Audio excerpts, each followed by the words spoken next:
Broadcasting live from somewhere in the Shadow Realm, this is YuGiOh Duel Links Talk. Here's your host, Doug Dimmadoo.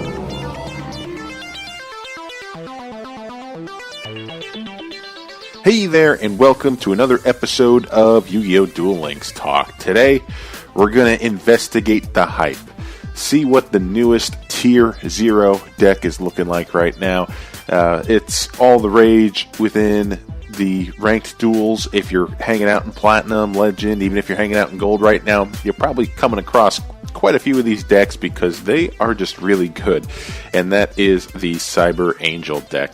And, you know, a lot of these pieces are acquirable from Alexis Rhodes, and you could get so from just leveling her up for a few of the good cards, and also to just going up against her at the Duelist Gate and trying to farm her for some of the cards like Cyber Angel Dakini, if I'm saying that correctly, and Cyber Angel Ben 10.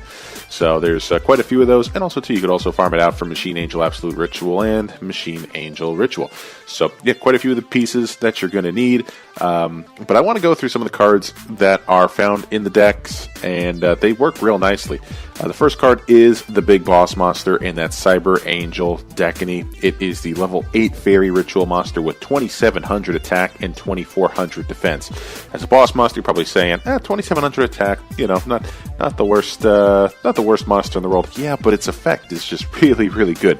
So first of all, you could ritual summon this card with Machine Angel Ritual. And if this card is ritual summoned, you can make your opponent send one monster they control to the graveyard of their choice. If a ritual monster you control attacks a defense position monster, inflict piercing battle damage to your opponent. Once per turn during your end phase, you can target one ritual monster or one Machine Angel Ritual in your graveyard and add it to your hand. So this card works well on so many different angles. Because of the way that you end up destroying one of your opponent's monsters by the choice of your opponent, this is a good way to bypass those effects that protect monsters from being destroyed. One prime example is Toon Kingdom. So when you're seeing Toon Kingdom and how, you know, it's keeping a monster protected in case it's destroyed, well, that doesn't mean it protects it from being sent to the graveyard. So that's why this is a workaround. It's a good way to get past a lot of those Toon decks just by summoning Cyber Angel Dakini and getting that out onto the field, and also to the recyclability of constantly keeping good cards in your hand. If you end up, maybe for example, using another Cyber Angel Dakini as a tribute to ritual summon out your Cyber Angel Dakini onto the field, you're able to then fish it out of the graveyard and put it back into your hand by the end of the turn. So you're really setting yourself up nice just to have resources in your hand. This could work out well, maybe if you're playing cards like Tribute to the Doomed in this deck, or something along those lines, where you're going to want more resources in your hand, or if you're going to want to run into some more plays where you're going to try to do some more ritual summons. This makes it real easy to do. But yeah, that's what all the hype is about. This is the Big Boss Monster, and I could see why everyone really, really likes this one. The next card that you're only able to obtain one copy of through leveling up Alexis is Cyber Angel Ida-10, and it's a level 6 fairy, 1,600 attack, 200 defense.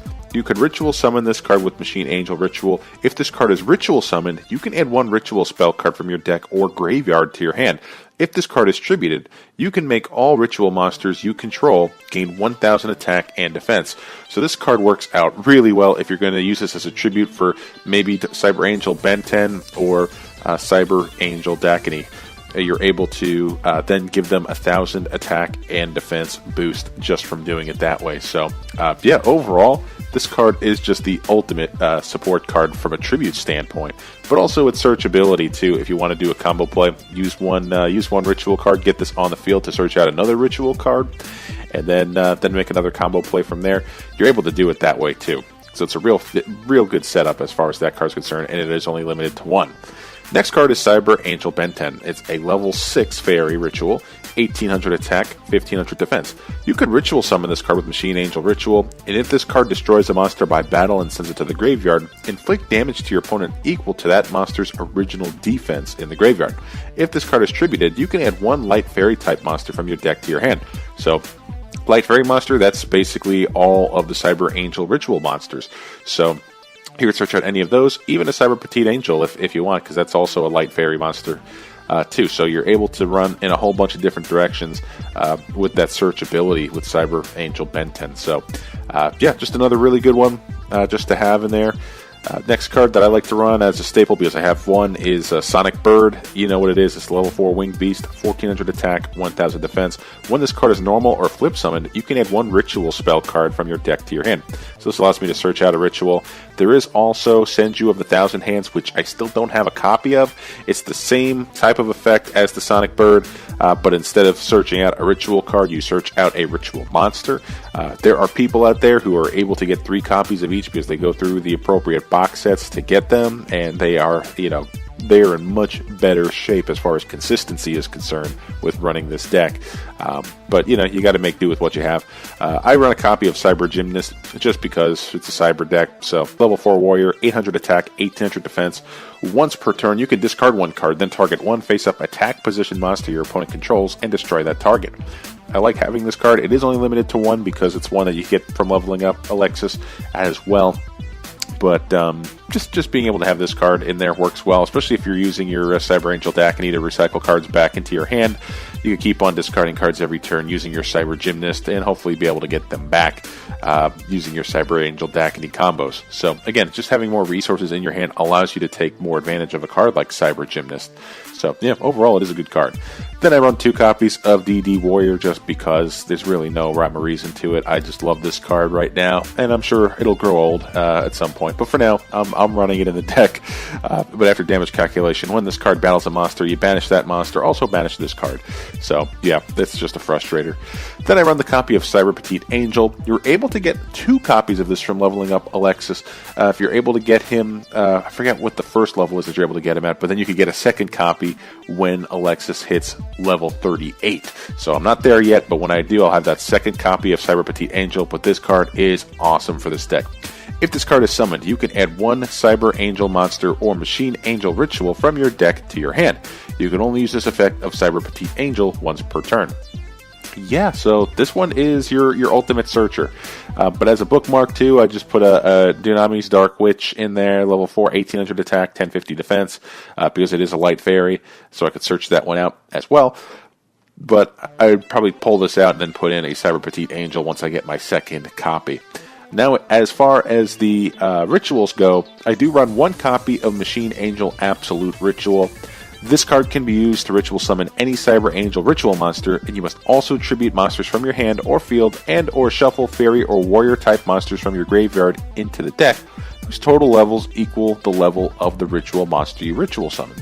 So it gives you a lot of, it just gives you a lot of versatility, where later in the game, if you've done a few ritual summons and you got a lot of monsters hanging out in the graveyard, you could end up pulling a Machine Angel Absolute Ritual and go from there. But this is not really the card that you want to see early on in the game, because you have to get the exact level right away. So that's why I only run 1 copy. I'll see people run 2 copies of this as well. I've seen a few people run 3 copies of it. It just depends on your preference, but my preference is just to keep it at 1, because I do run 3 copies of Machine Angel Ritual. This is the staple.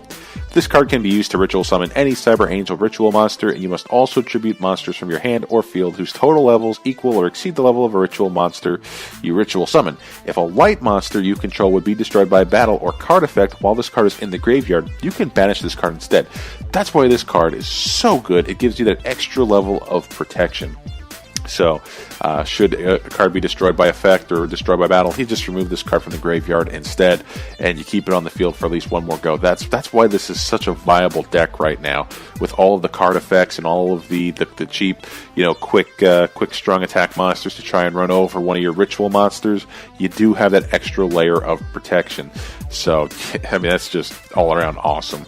Then I run a copy of Floodgate Trap Hole, just because I like to run a copy of Curse of Anubis and a copy of Windstorm of Edequa, just to stall in case I don't have all the pieces that I need for the ritual summons. Whether I'm missing one of the ritual spells, or I'm missing one of the ritual monsters, or I'm missing enough material to summon one of the ritual monsters that I want to summon.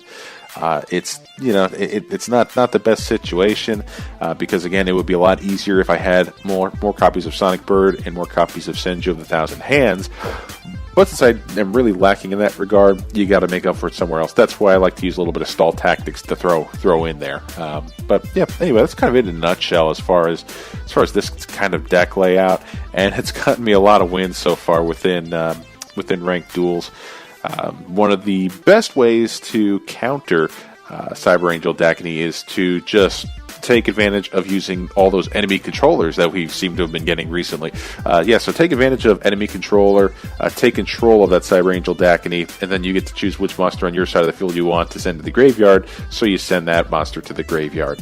And that's the best way to handle it. As for right now, there are other methods, but that's just one of the quickest way, and it's a way that it seems like everybody and their brother has enough enemy controllers to run 2 or 3 copies in their decks. So that's one of the quickest counters just right off the bat. So but anyway, yeah, it's just overall it's a real good deck. You could see why it's probably one of the highest tiers out there as of right now in the current state of the game. And it just makes sense as of right now. It's such a consistent deck with so much big play potential while also getting more resources in your hand as the game goes on. It just hits all the check marks right now, and it's a 2,700 attack, potentially 3,700 attack monster too, given the scenario.